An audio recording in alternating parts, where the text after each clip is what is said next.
देखी आज के हमारा भाव के नाम बा महंगाई 2। एगो पहले गौले रहनी गाना ना सुन ले हो कब तो करा के सुन ले। ये गाना के भाव बा महंगाई 2 में बा कि एगो जनता के तरफ से भाव बा। जनता कहतिया ये देश के साहेब से का कहतिया, जरा गाना के भाव में सुनी या समझी।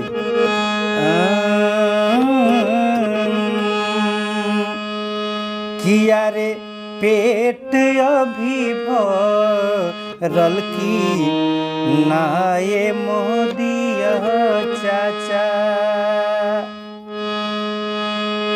अरे पेट अभी भरल की ना ए मोदिया चाचा।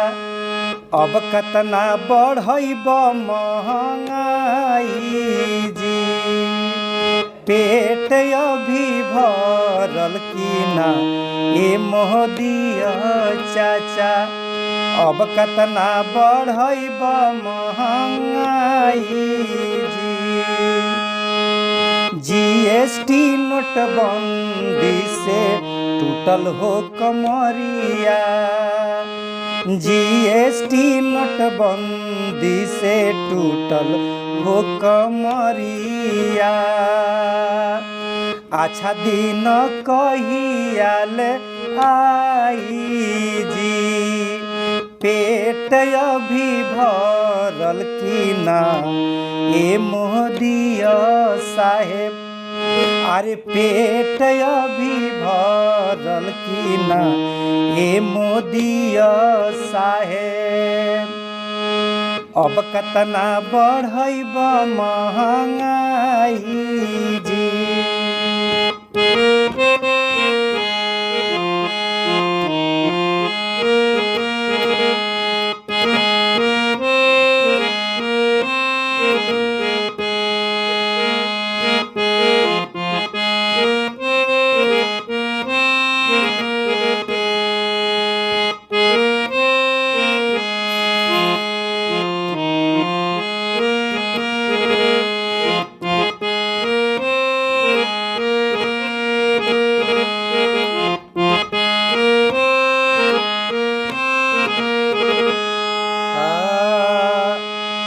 अंतरा में कहता, अरे सरिसो तेल रिफाइन के भाव बढ़ल जाता।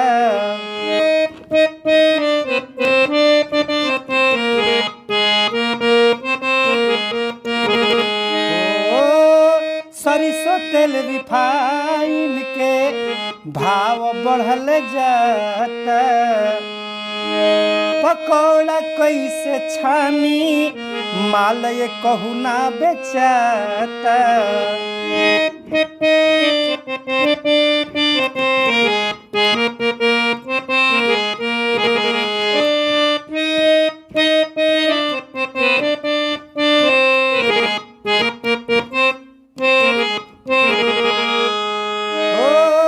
सरिसो तेल रिफाइन के भाव बढ़ल जाता।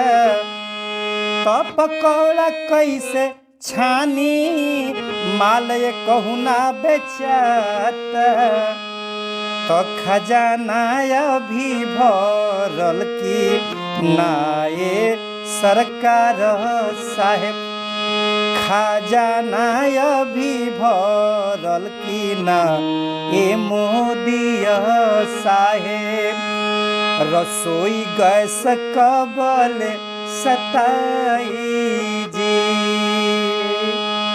पेट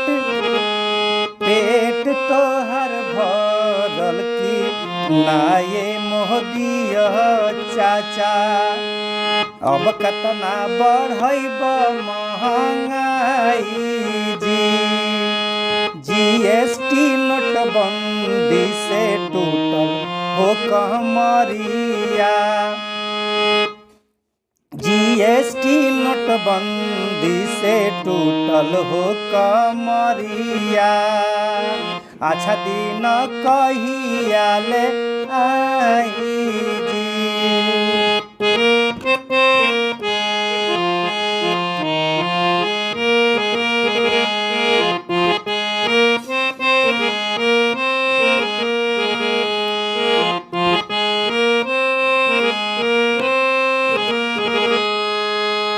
दूसरा भाव में जनता गुहार लगा के कहतिया,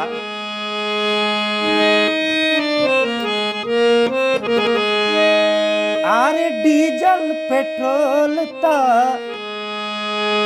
बढ़ता ऐसे,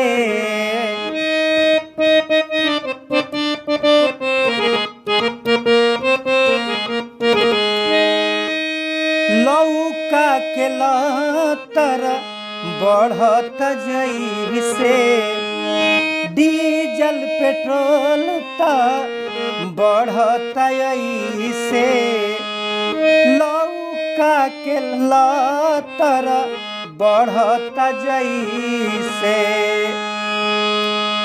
त मन अभिया घायल की नाये सरकार साहेब, अरे मन अभी घायल की नाये सरकार साहेब, लागता बुलेट बेचाई जी, पेट अभी भरल की ना ये मोदिया चाचा, अब कतना बढ़ब महंगाई जी, जीएसटी नोटबंदी से टूटल हो कमरिया, अरे जीएसटी नोटबंदी से टूटल हो कमरिया, अच्छा दिन कहिया ले आई जी,